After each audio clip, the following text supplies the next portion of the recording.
I do not have any formal religious beliefs, no. Not specifically Church of England when I grew up in England, and then there was a lot of attempted Roman Catholic influence that thankfully I managed to avoid.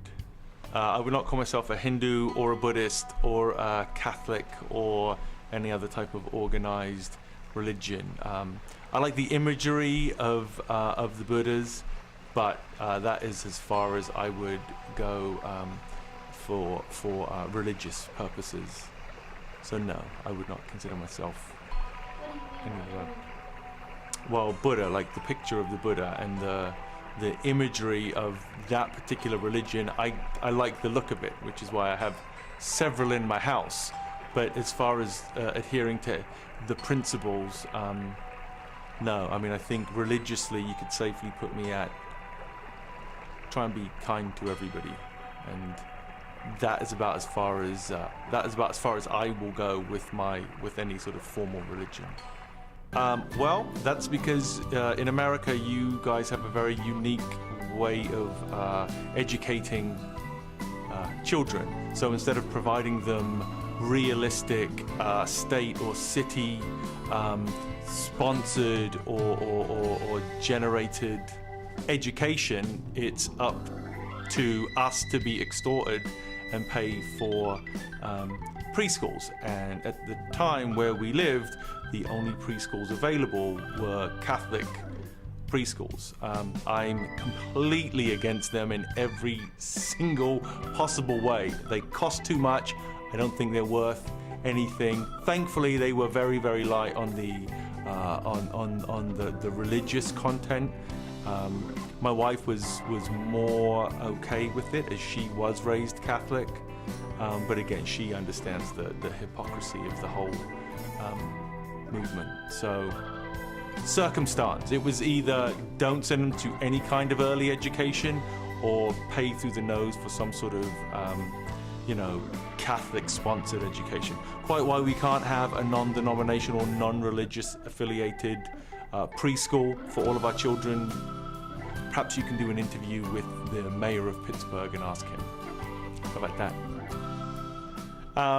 Christmas is in, we all go out and spend thousands and thousands and thousands of dollars on things, and we have absolutely zero religious content to it. I mean, that's a great question. I ask myself that a lot, especially when we're buying a lot of presents for our kids. I don't know what your Christmas is like. I can tell you mine has zero religious content to it. You can look around, and even the most religious zealots here in America, there doesn't seem to be a lot of reflection on Jesus's life or treating mankind better. All I hear about is building walls and keeping immigrants out and things that are completely against what I would expect the sort of religious tenets of the Bible to be. So again, much like organized Catholicism in this country, Christmas is just a money-making scheme. Not to be critical, of course.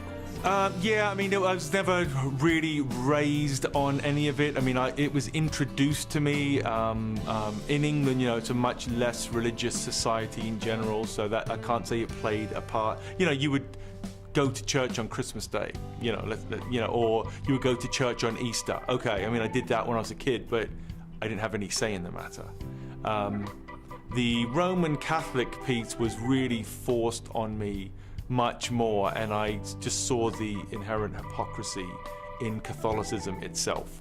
Whether you look at, the priests or the money, I mean, it was never something that I gravitated towards.